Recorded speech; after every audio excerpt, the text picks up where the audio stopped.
Yes, well, that was the second time that I watched both of those films today, but I'm no less buffeted by both of them, as I'm sure all of you have been. There's kind of a real range of dark emotions in there, and then around them, lots of very important issues. In fact, we tried to talk about some of them beforehand, and I think we could probably spend the whole of this hour just listing all the agendas and issues that you could connect with those films. But we've got a great panel here today. We've got Wendy Grossman, who's a freelance technology writer, also been editing photos about cyberbullying over the last year, so there's some connection there, and is the founder of Britain's The Skeptic magazine, which is a magazine which I only looked at for the first time today, but I am already adoring. So great. It looks great, although I'm a bit sceptical. Never heard that joke before, not once. And then we have Stephen Fingleton, of course, director, writer-director from Northern Ireland, the film that we just watched, and his screenplay, The Survivalist, topped the UK Brit list and was voted onto Hollywood's Blacklist for the year's best unmade scripts. I've never heard of this. I'm going to look at all the unmade scripts. That sounds fantastic. He's represented by an independent talent group, and his Twitter handle is Sfingali, which is one of the better Twitter handles that I've come across. And then we have Lighthouse's own Georgina Voss, who's a writer, researcher, and resident here. And she writes for The Guardian on some really fascinating articles. A couple of articles I took a look at today around technology and gender politics, and very, very interesting. And then a man after my own heart, me and my shadow, was all about personal online reputation, how you look after yourself online. Chris Pynchon, who is immediately compelling just for the fact that he runs crypto parties. And if you, there ain't no party like a crypto party. You have to get along to one and find out how to secure your data, how the things that are within your power in this post-prism, terrifying panopticon age. Chris is an expert on everything you can do to take some control back.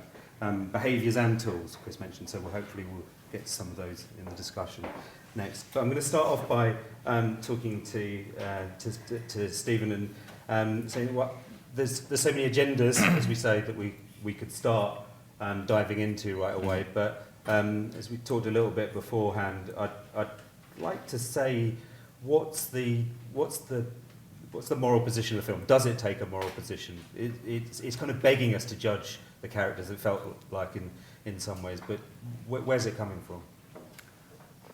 Well, there's a long tradition of films which have a kind of a similar sort of premise, which is a male individual is committing a moral trespass of some nature, but then comes across something which forces him to reconsider the morality of his life. So you've got The Lives of Others, The Conversation, Blow Up, yes, the classic one, and so on. And so it's done in that mold, and usually there's kind of there's two kind of ethical dilemmas. There's the moral base they've accepted initially, and then there's the kind of the higher morality which is awakened in them by some catalyzing event.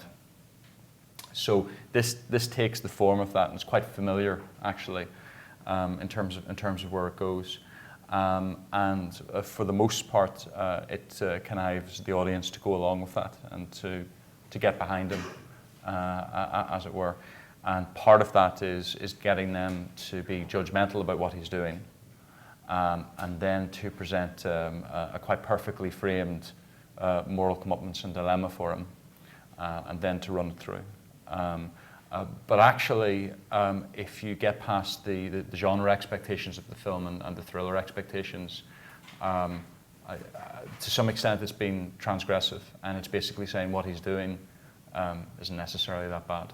And if you actually literally look at what he's doing in the individual things, so if he's looking up pictures and so forth, but it's not, for example, child pornography. There's an issue raised about the age of the people involved, and it's unclear what age they are and stuff like this. But it's not pictures of abuse. It's typically pictures in public. There's occasionally videos on private situations and so on, although the individuals aren't necessarily identifiable. Okay, so in what instances is the privacy being taken? And moreover, if you look at society in general, everything he's looking at is something that would be considered quite normal to look at if it was celebrities. even them getting out of a taxi in terms of getting photographed and so on. And that's something that's kind of widely accepted, but the idea that it's just ordinary individuals is considered beyond the pale.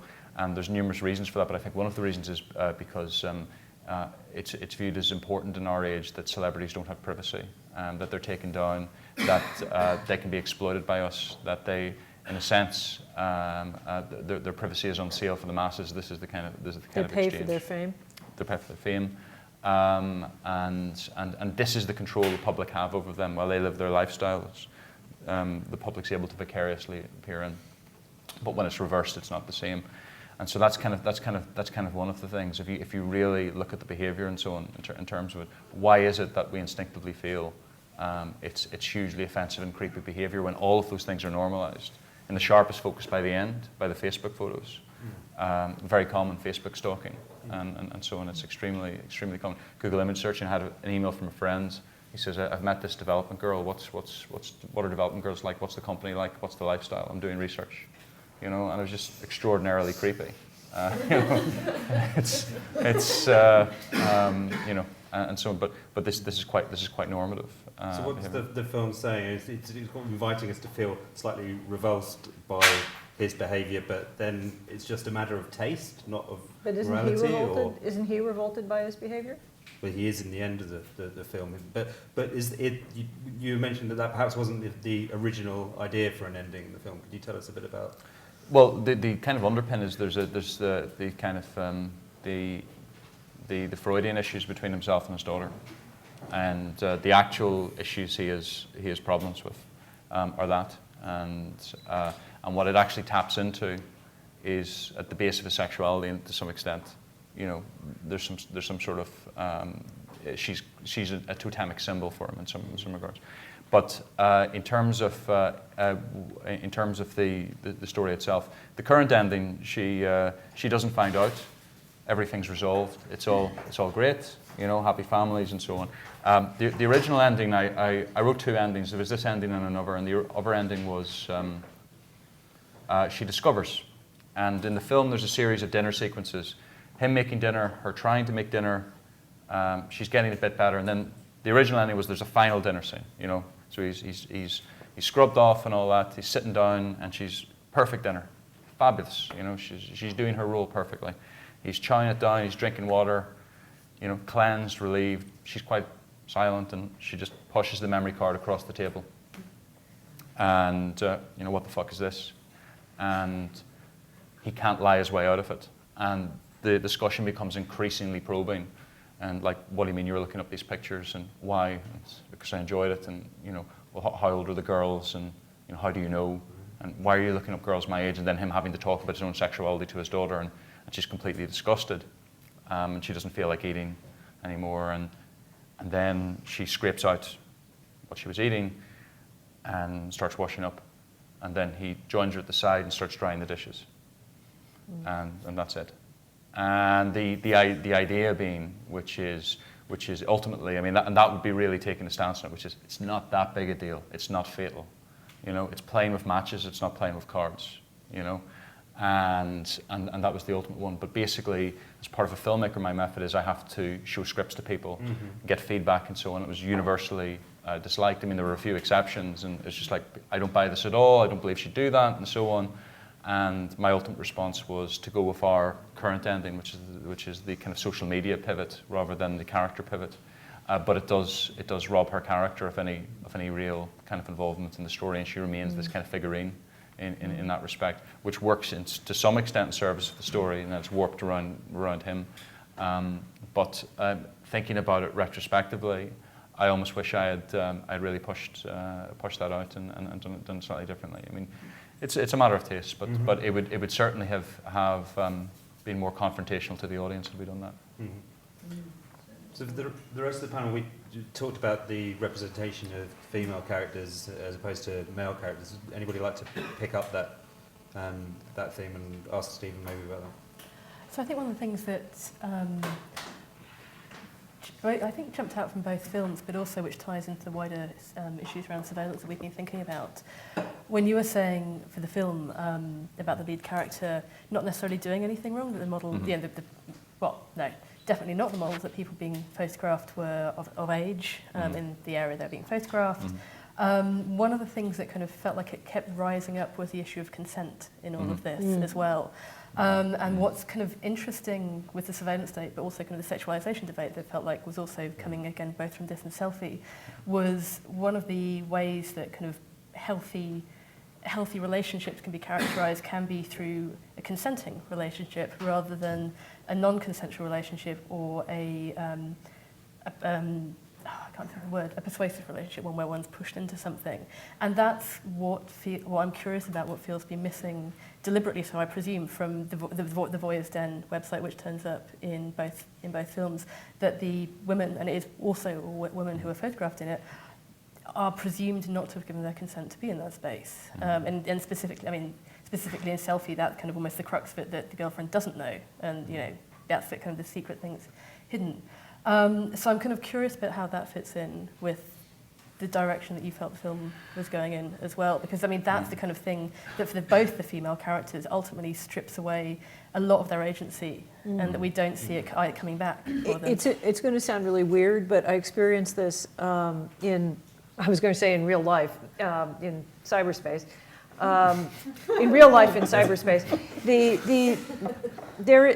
Don't laugh, but there were a number of forums for people who like long hair. And the long hair community, the long hair community, the moderators are really, really anxious about photographs being, the women. This is like men, and I once saw a magazine called More Than 7 Inches, and it was men sitting around with tape measures, and I swear to God. And so long hair community always reminds me of this, because there are all these pictures of women with their hair from the back, so that people can see how long it is. And the moderators are really, really concerned about these pictures being copied to fetish sites, and they get really anxious about it. So there is, even though these pictures are posted on essentially a public forum, this is what you're talking about with consent, which is that they've consented to have them in this forum, but they don't really they feel very creeped out by the thought that some fetishist has copied it somewhere else and is looking at it. And this kind of ties back, it kind of also ties back against the final kind of pivot about Facebook, which is kind of interesting about what consent means to be tagged on Facebook, to have your photos, again, to know where your digital shadow is, to know where photos are actually going. I was curious about kind of in those final shots of, is it the ex-boyfriend and the new girlfriend? That's what was my impression. Of which of those had uploaded them, which or whether it was both, whether it was a very much showing us, here we are in the world now. Stephen, what do you think of that? Elizabeth Clegg, who was the writing tutor who looked at the first one, she said in the script meeting, she says, "Well, this is a form of rape, isn't it?" And and I said, well. It's a legitimate position, which it's the appropriation of someone, and it happens to be their image, and subjecting it to something beyond their control, and to which they almost certainly wouldn't consent. I don't know about other women, but I would much rather have my image appropriated than to be raped.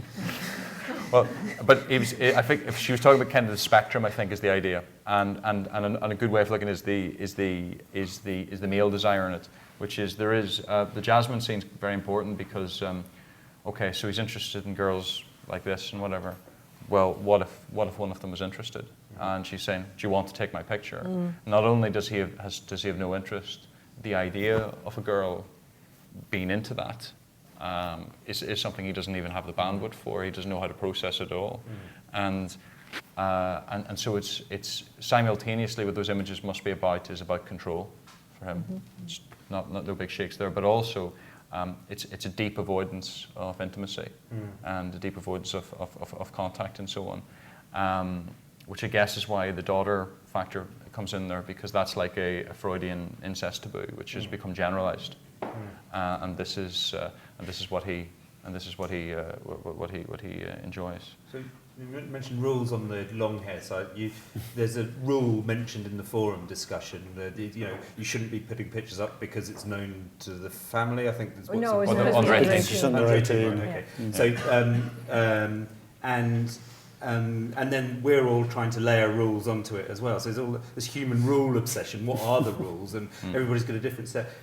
Chris, how how capable are we of setting our own rules about our data and our images and our self online? Well, we're not. I mean, Right. frankly, we're not. The moment you're uploading anything online, then it takes on a life of its own. It's going somewhere else. Anybody can take that.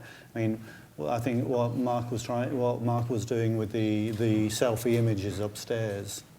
Now, you know, you can go and you can take that image up there. You can take your image. You've got the iPad there. You can take that image. But Mark is actually in control of where that image is going.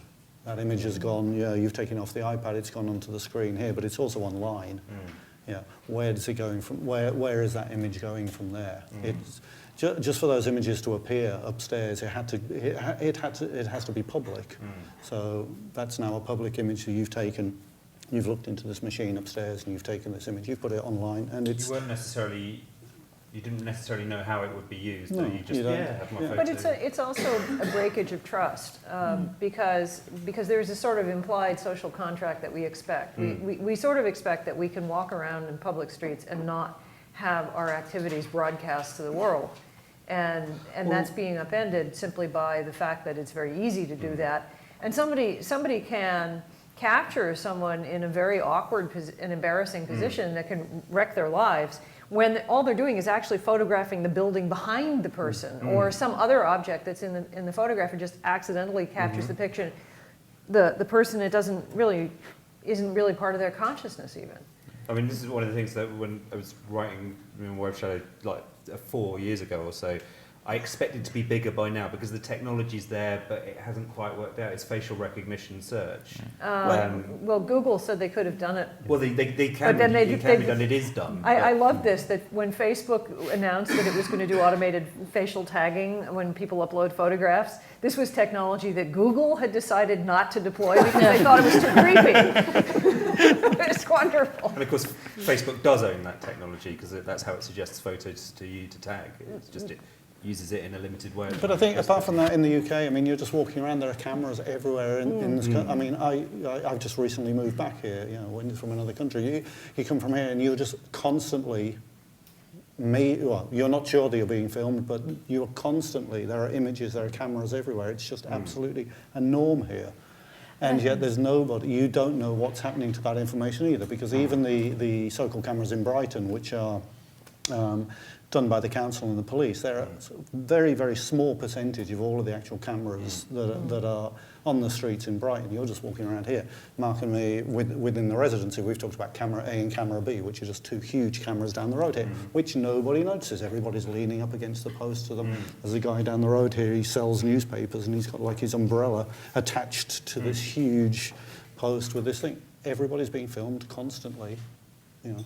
And as you say, it's like when you focus on areas of where this is taking place, when you focus on people uploading to Voya sites or whatever, then you begin the debate about this. But generally, every time you're walking down the street here, Julian Oliver said this at an event here 2 weeks ago, Critical Exploits. He said he's coming from Berlin and he's here and he's saying this would really affect the way he acts. His agency would be really changed by the fact of those cameras. But I think one of the things that's really interesting, and again, this coming back to films, is one of the arguments I've seen made, and I genuinely cannot remember who it is, and I'll try and stick this up on Twitter when I find the original article, was that a lot of this kind of the upset and the awareness and kind of the changing behaviours around surveillance technology and surveillance in society is almost, well, not a nice, but a very ironic twist on the kind of surveillance that has happened for a very, very long time against marginalised groups. Someone was saying, surveillance society is what happens when a predominantly majority population suddenly feels what it's like to be under the male gaze, to be looked at constantly and made aware of constantly. It's like, actually, this has been already happening for quite a long time for quite a lot of people, not just women, but for other minority groups as well. But actually, this is what it looks like when it starts to pull out into a more mainstream effect as well. I bought an autographer device. I was going to wear it for effect, and then I forgot. It takes photos every few seconds and tries to guess when you're in interest. And I wanted to try it out technologically, but also just to see what it felt like to be a walking camera all of the time. And I read a really good blog post by Documentally. I forget his real name, but it's a great. Christian Payne. Yeah, that's right, Christian. And he said I was really worried about wearing this in public and what it it would be like, but the hipsters had already taken care of that. A billion Instagram photos meant nobody cared that I was taking photos of them all the time. But, sorry. Yeah. I went to a conference, you're going to love this, I went to a conference on the code of practice for CCTV cameras, which is new, and they're working on it. And one of the guys there who runs the CCTV system for, I think it was Nottingham, told me that in his town, the drug dealers conduct small transactions under the cameras. Like they take just the amount of dope that they cannot get arrested for, and they sell it under the cameras because that way they won't get robbed. Classic. It's like, okay. Yeah, that's amazing how, again, rules. People work out the street fines. Yeah, the street fines are used Its for the own uses technology. yes. Well, it's interesting because I think the thing about what Georgina said, Chomsky often makes the point that Watergate was an establishment scandal, and that the much bigger scandal was that tens of thousands of ordinary American citizens had been put under extreme FBI surveillance, and that this broke around about the same time, it was early 70s, maybe 71, and I think the burglars who stole the files and revealed it, they came out recently and said they'd done it because the statute of limitations had passed. But one of the important points is that when you look at, for example, say the surveillance practices against the Muslim community, New York's one of the worst examples, but it's quite prevalent in England. It has a radicalizing effect in those communities in that, they're out to get us, because they quite literally are, setting up cameras in an area because it's a high Muslim area, just for that reason. And then that becomes generalized. And the issue is because people consent to some individuals being subject to that, in the same way we're talking, say, about celebrities, for example, then the principle can become more generalized. And there was it's not quite the same thing, but there was today, I'm not sure if you saw the headline, but the government's planning to strip citizenship of people if they're suspected of activity they don't like, terrorist activity they don't like. So they've got no evidence showing that. And it doesn't matter, not you've got two citizenships, that you become a stateless citizen, okay? And of course, don't worry, it's only the Muslims, and so on. But in principle, they're condemning it. But the reason they're doing it, and this is what's beyond horrendous, is so that they can be murdered by the Americans. So they can pull their passport and then they can be killed by drones, right? And this is, horrifying stuff. What country, are we in exactly? Like, what state are we in? I mean, this isn't even like a secret. This isn't some crack journalist has discovered this secret plan in Whitehall. They're making a press release. Hey, look what we're planning to do, and it's transparent. And there's a kind of a non-reaction. But a lot of the practices of the elite and the establishment, and the technological elite certainly, is to put in place the mechanisms and the machines and the rules, as it were. And by the fact that there are rules, for example, you're agreeing to play the game. And that's the big con. The big con is to participate at all. A bully comes to your table and says, you're going to do what I want. And you say, please, I don't want to. Even by talking back, you've already consented to this game. And that's is that the grand form of cyberbullying? I don't know. It's the first I've heard of it. I'd like to read the press release before commenting. There's an interesting thing, going on to your thing about the poor communities or whatever. So there's been a really interesting thing in the last few weeks. Is in Oakland, in California, there's this Panopticon, Panopticon? Panopticon. I can't even say that anymore. I've been saying it so much. There's been this system that's surveillance, which is being funded by the state, by the council, whatever. And it seems that people have been very clear. The police have been very clear that it's about controlling activists and things. Occupy was very, very big, for example, in Oakland. And one of the interesting things I saw in recent weeks while this has been going on was that the Google bus, did everybody see about the Google bus being attacked? So a bus for Google workers was attacked, and there was some leaflets handed out just talking about the gentrification, how it's coming out of San Francisco, how it's going into Oakland, and how, this whole thing that they're creating. When you're saying it's like the technological thing, the people in the technological companies are creating this kind of stuff, and then they're creating all these permissions and stuff around it. And people in Oakland, they kind of, Oakland has always been a city, lots of struggle and things. And you know, they've gone out again. They've smashed up a Google bus, and they're now talking about this. They're saying, no, you know, the kind of culture and the mores that you're imposing on here, we're not going to accept it. We're not going to accept it, and it's part of this wider thing. I think there as well, that there's just been this incredible amount of stuff. If you're on Twitter or anything, you should really follow these people. I can't remember what their thing is, but if you just look about the Oakland. This project I think the in argument, Oakland. as I understand it, the argument is that Google and the tech companies are not sort of contributing to public services the way prior companies did, and by using public bus stops in public areas, exactly. they're basically privatizing sections of the city and taking them out of making them inaccessible to the public. I don't know. It's about house prices. It's partly about it's about house that. prices. It's about, like, It's partly Google about access to employees. public transport Yeah. because Google And is it's not about- because Google is not pushing San Francisco to improve the public transport, because they simply have their own private Yeah. transport, and as long as that's working, they don't care. And so that's kind of the point that they're sort of saying, if Google and some of the other companies would contribute to campaigning for better public transport, it would benefit everybody instead of just them. Bringing that's the it back to the voyeurism Yeah. and public access.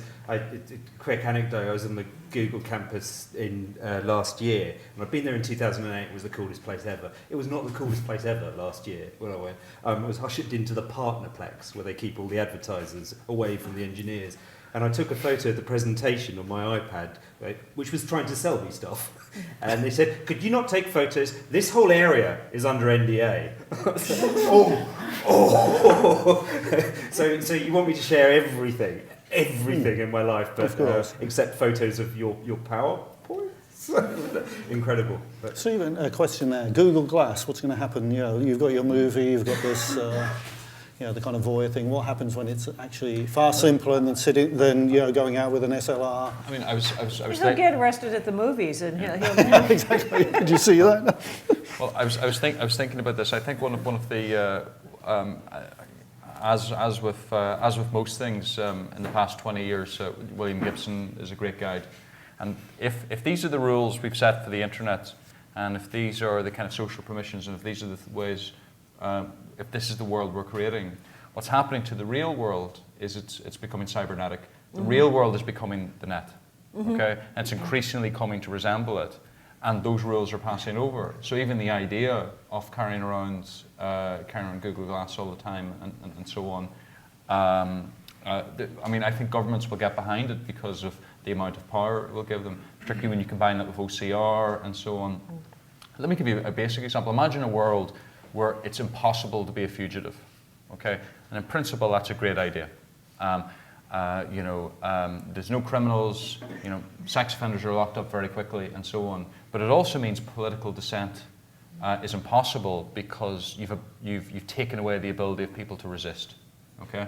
And moreover, the technological advantage the companies have and the government has is so far advanced, there is no way of getting that back. You've set up an eternal system, the power is completely imbalanced.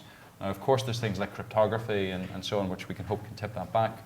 But I think one of the problems is that the technology is transforming us, and it's transforming our entire attitude to what even freedom is.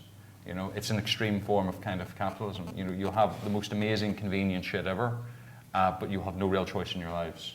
And that's kind of like the hardest wedge of the kind of the capitalist bargain that's been struck.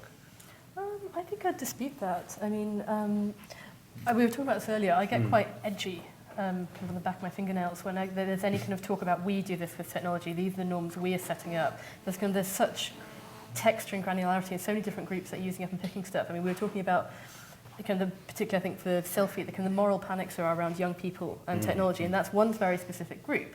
And a lot of that kind of is part of a much bigger theme around young people themselves, less about technology, more just general panic about what are they doing, what might they become.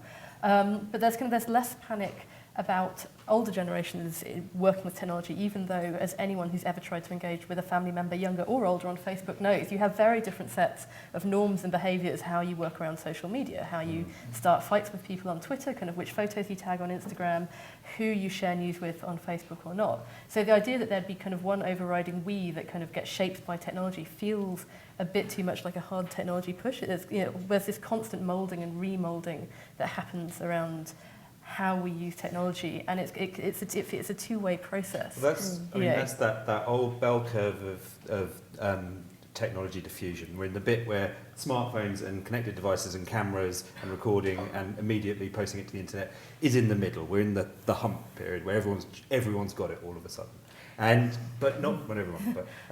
But what I wonder when I try to avoid people walking down the street with their eyes glued to a phone is, are we there yet? Is this just the beginning of people getting used to it, and will new norms arrive? Or are we? Is it hello dystopia, we've arrived, that's it, game over, you better learn some encryption? It's not finished.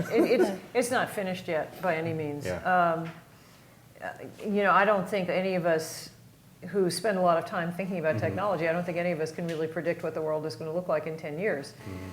We can make a guess that there's going to be a lot more sensors everywhere, and there's going to be a lot more gadgets collecting all sorts of data that we don't even think of as data now, not just your movements around a city, but you're going to have, they're talking about rolling out smart meters that can read your electricity use every half hour and see, something like that. They can tell, when you're home, how many people are in the house. They can make a guess at what appliances are running. And what you said about, I can't remember the exact words, but the way I would describe it is that cyberspace is invading the physical world. As sort of, they're talking about smart cities, they're talking about smart furniture, they're talking about, tags and clothing. All of a sudden you're talking about a physical environment that is supposed to reshape itself to you the way the online environment does now. And of course, what we see online is very crude. I mean, their idea of a personalized environment is it shows you an ad for something that it thinks you're interested in. I mean, that's really very trivial kind of adaptation. Well, the example I would give is Google searches, which is you think you're seeing the best results. And that's among the most complex algorithms probably that's ever been developed, the ones they use for those searches. And even though it seems like it's just a structured list in terms of it, the way we browse the net through Google has been pre-shaped for us and has been pre-browsed. And it's the same with it's just like designing cities. You want to guide people in certain directions and so on. Actually, I will say that is why I divorced Google 3 years ago. But very interesting. This is not something. This is not. I wrote a NetWars column called "Google, I Want a Divorce," and I was pretty successful. But I did a piece 24 years ago about grass at Kew Gardens for a magazine called Turf. Now, everybody in this country thinks that's hilarious. It's for grass specialists. I'm sure there are many lawn enthusiasts here. But the really interesting thing that I was told by the gardeners at Kew Gardens is that they have different kinds of grass and different ways they maintain it to encourage people to walk on certain areas and not on others. And they don't put up little ropes or signs or anything. It's just all about how the grass is maintained and what plantings are around it. And so we've always had some of that without our ever really noticing it. But it was very carefully planned in specific contexts. And what it seems to be happening now is this very general technology that is supposed to adapt itself to whatever context we want to use it in. And I think it actually kind of narrows and makes everything kind of more similar. Homogenous as well. Yeah, there you go. I mean, the person I always come back to is Douglas Rushkoff. He wrote a book called Program or Be Programmed, and it's not necessarily a thesis everyone agrees with, but our choice is being guided by these algorithms that are going on in terms of the rules we're agreeing and so forth. And I think that we have the younger generation certainly are much more receptive to existing the technological norms, divorced of an historical context. And I'm not necessarily being critical, but the reason we're frightened by that, and there's a massive difference between me and someone who's 18 or earlier. I was going to ask, do you think of yourself as younger generation? No. I mean, I went on the internet for the first time when I was 14. And we're called digital natives, but we're not. No. The real digital natives have emerged, and they've had it from... I think the real digital natives are us. The people who were online before it became a black box that people could just tap on an app. Yeah. Because, if you ask somebody like me who got online in 1990 or friends of mine who got online in the 1980s, we understand the underpinnings. And so I think of us as the generation that built it. I think of as the digital natives, and I realize that I'm like totally at odds with everyone else on this. No, I think that's a really good point. And we talked earlier, didn't we, about media literacy? It's an old phrase, but there's this sense that we need a ubiquitous media literacy when media is all around us and being created all of the time. And I think that with web history and technological history, going back to Telegraph, going back to previous forms of social media, I think that book by Tom Standage, yes. Social Media, the first 2,000 Slaves years. were the Roman broadband. The Romans invented the printing press, or they invented social networks. They invented it in terms of they thought about movable type. It wasn't worth it. They had so many slaves. Yeah, just copy it. It's fine. Yeah. And they invented social networks. Because the guy would write the book and then he would put it in the library of the most influential person, and everybody else would come there and copy it. Writing on the Wall by Tom Standage. It's a great book. Link. So I think the web history and where it's come from should be a part of that. It should be part of that media literacy. I'm not going to say as a parent, but as a parent. And ICT in my children's school, they're waking up. A very, very long letter came home about inappropriate use of the internet and things like that for 9-year-olds, because they've been looking at the computers in school or what people have been able to break through the firewall with little programs that 9-year-olds are passing around. Okay. But so it's coming through as something they need to teach, but actually ICT at the moment is Microsoft Word. Yeah, I mean, they're training the office employees of 10 years ago or something. Exactly. But what else? What are the core things that people need in the kind of ubiquitous media literacy? Do you think Georgina and Chris would be really interested? I think again, we were talking about this earlier, it's kind of, there's the technological aspect to it, but there's also the social aspect to it as well. There was, I think, research by Facebook on how young people were using their services, or at least one of the larger social media platforms. And it wasn't necessarily so much about the core, the code, the underwriting algorithms like that. It was about the world that young people already inhabit. So if you want to text someone, if you want to send a message to someone that you fancy, because most so-called sexts are actually sent within the context of a relationship or someone who wants to be in a relationship, take a day to think about it. Do you really want to send them that? If you get a Snapchat from someone, I think it might be Snapchat rather than Facebook. If you get a Snapchat from someone, go somewhere private to look at it. You don't know what's in it. And it was that kind of stuff that wasn't just about, what's the underwriting technology here? How can you make it, break it, build it, whatever.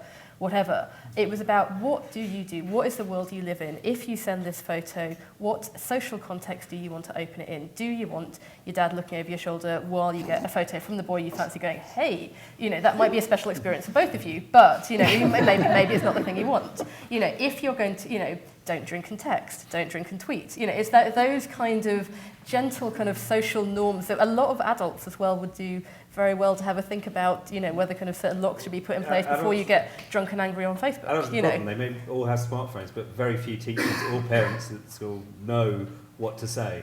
Chris, what would be on your middle school curriculum for digital literacy today, or media literacy? Yeah, it's actually interesting because we've been talking about something called Crypto Kids. Nice. Which we haven't. It's funny because Crypto Kids is actually an NSA program. The NSA educational program for kids is actually called Crypto Kids, and they've got some great resources. But it's all like how to the next step. Yeah, it's like how to be a spy and how to do all this kind of stuff. It's quite interesting. But as a father, as a parent of an 11-year-old.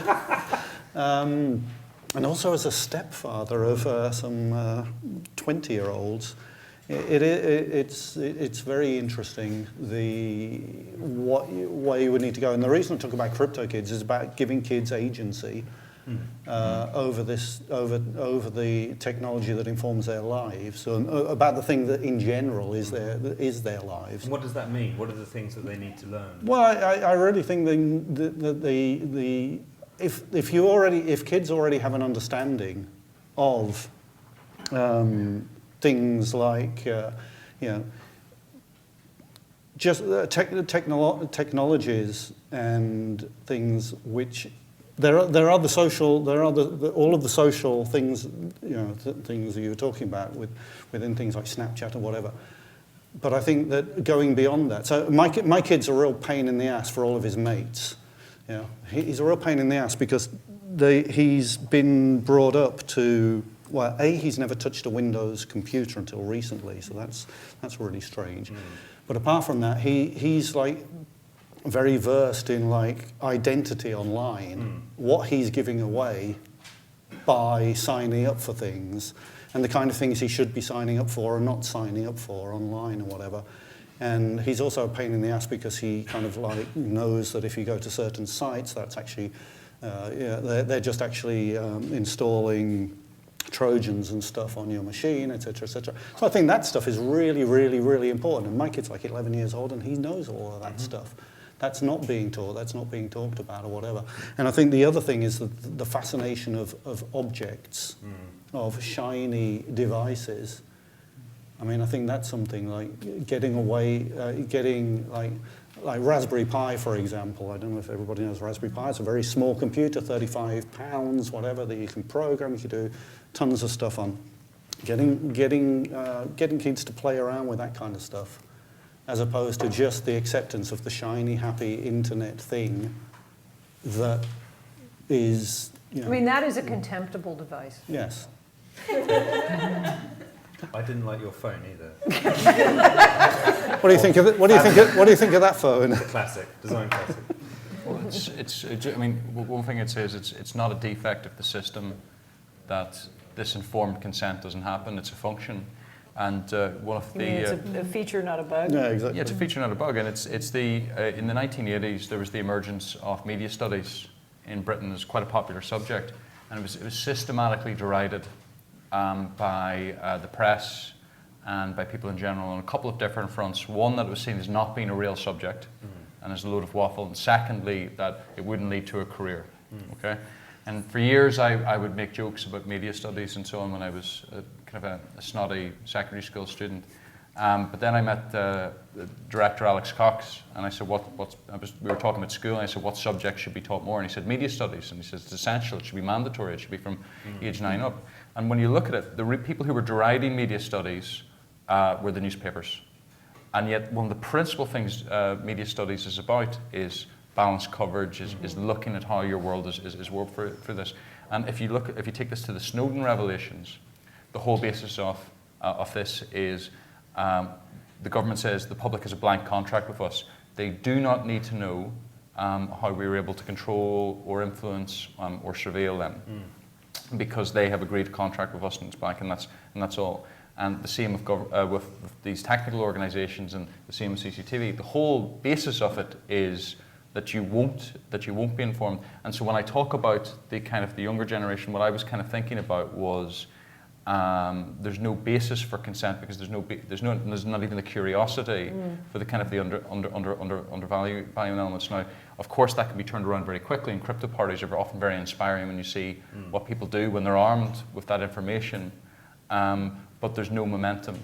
At least there's the reactionary momentum of the older generation, watching the world shift out of shape so it doesn't recognize it, and then ascribing values to that. The younger generation don't necessarily have that, so there's no telling what it will be, how it will turn out.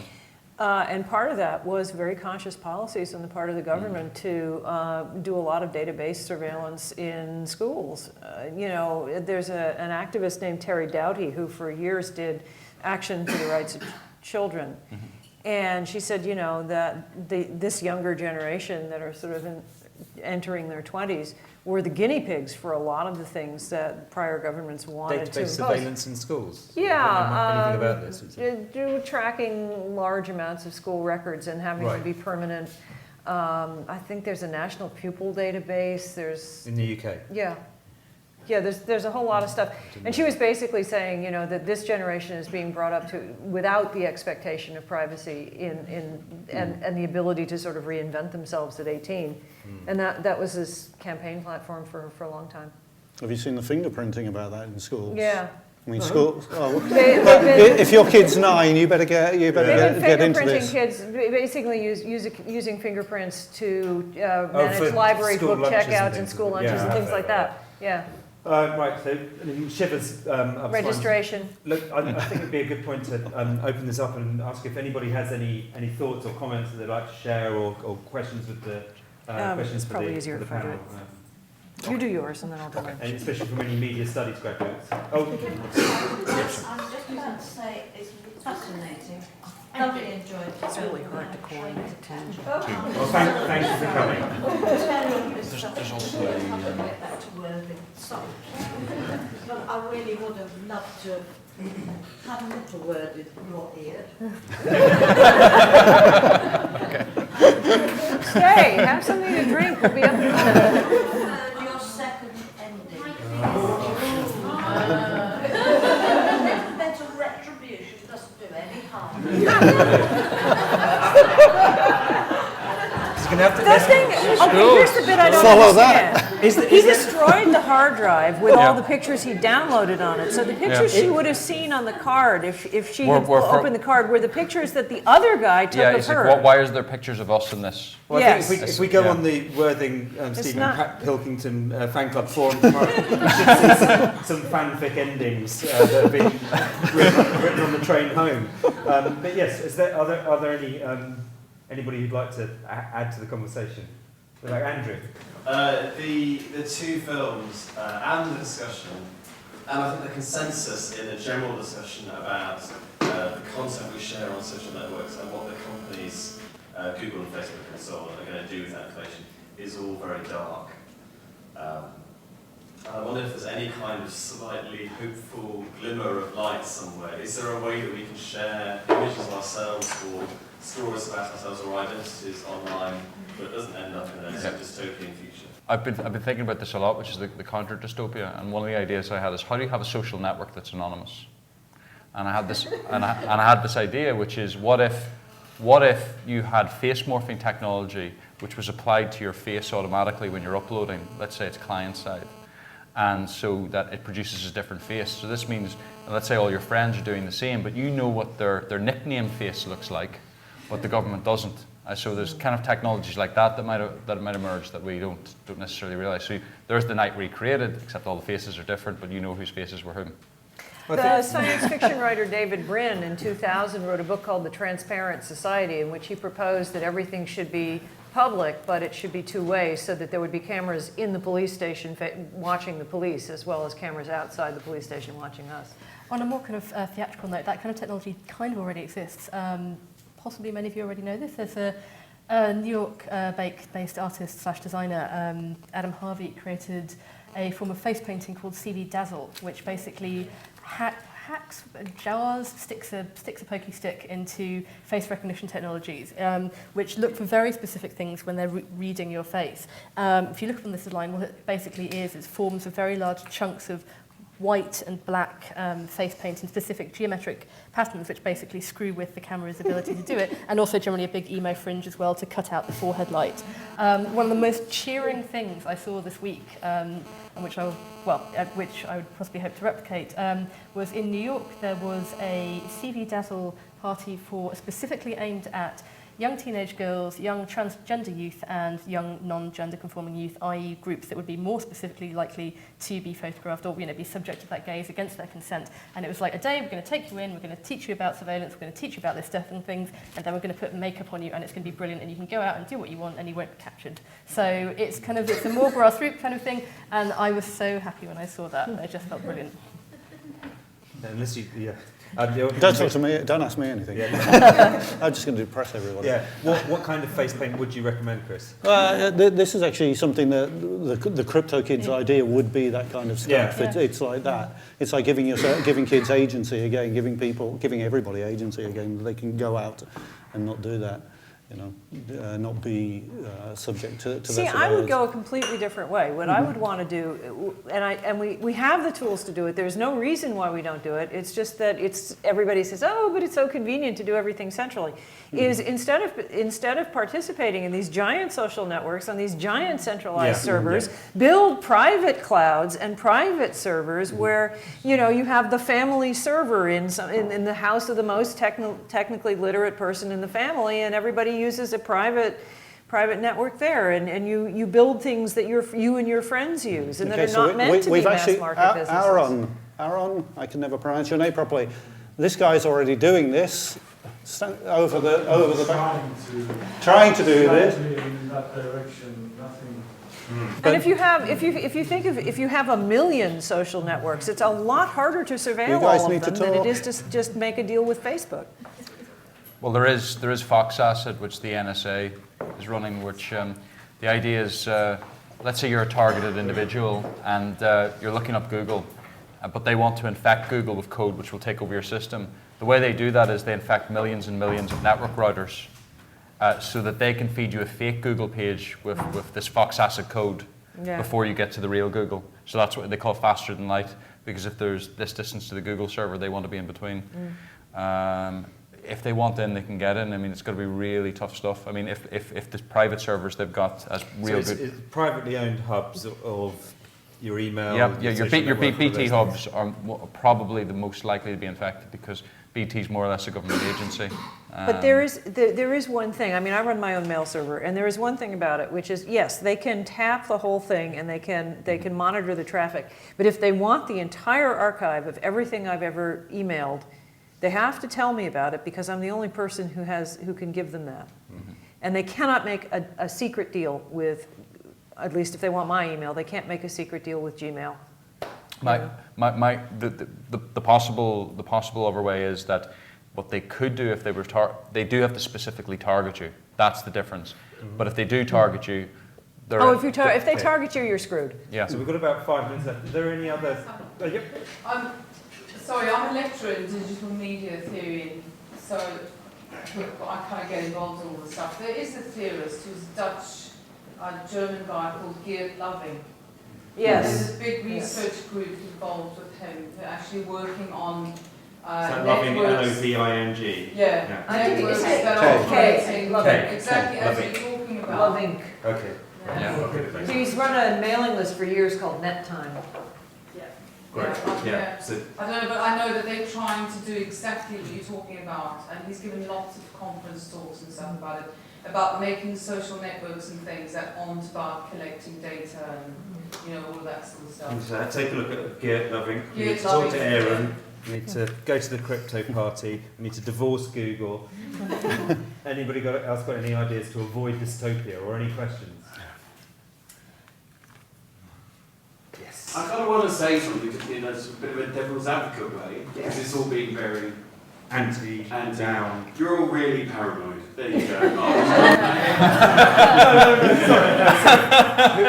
Who's been saying I'm paranoid? Well, I just thought I'd throw that in there, because there are times. Yeah. I thought Charlie Brooker's Black Mirror did a great job of, exposing that whole idea that we'll take pictures of anything, show you pictures of our food. Are we paranoid? There you go. Mm-hmm. Are we paranoid? If they're out to get you, it's not paranoia. But I think what you were saying about dissent is really true, isn't it? It's about if you haven't got the freedom to experiment with what you believe in and what you don't believe in, because you're always being watched, then we all end up being a society of cubbyhole people. Are we losing that They're freedom? not allowed to have any opinions about anything. That's the danger, isn't it? I mean, the police didn't exist until the 19th century, and at the time they were considered an outrageous infringement of freedom. because there would be these enforcers walking around the street and so on. And today that seems completely bizarre, the idea. That was one thing I actually really loved about the Republic of Ireland, is that the police are called the Gardes Síochána, which means the guardians of the peace. And I liked the idea that they were actually there to sort of... In America, they're called peace officers as well, but yeah, Not very often. That's the collective name for police officers and deputies. No, not very often. Just in novels I've been reading. I like the idea that they were there to, sort of settle disputes about a cow. Regarding the paranoia point, whilst I think I understand where you're coming from, I think it is a question of freedom, really, in the sense that just like as you as a person, it's not that you're paranoid. I will watch you doing things that you don't want me to watch, but you want to be able to tell me, look, Aaron, I don't want you to watch. It's not paranoia. And you want to be able to say that without having to fear that something wrong. If you want the right not to be watched, then that kind of means that we have to ask the question of what's a public space online and what's private. And at the moment, Gmail's not private. Well, Fox Acid, right? By the way, Fox Acid doesn't work on the basis of Fox Acid. Yes, if you're looking up jihadi websites, but also if you're trying to install Tor. It can be completely automated to a whole sector or group of people. So it's why would you want to look at Tor? Use Tor because you don't want to the NSA knowing what you're looking up, or the government's knowing what you're looking up.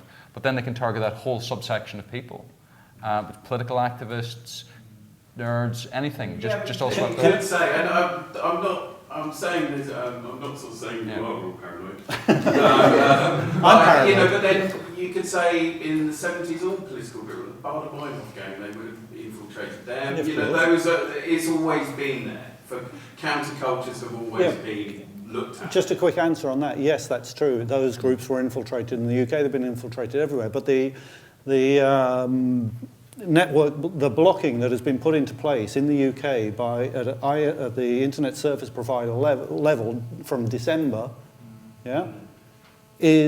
answers your question about paranoia, because theoretically these are blocks that are put into place to protect people from child pornography. But if you look at the list that you're asked to respond to, if you now sign up to BT or whichever internet service provider in the UK, you're given a choice, the family-friendly thing, and it's an opt-in thing. The opt-in is that you want to see porn, and that you want to see esoteric material, and that you want to see circumvention technologies, and you want to see abuse sites, sex education, etc., etc. This is what you have to choose to look at.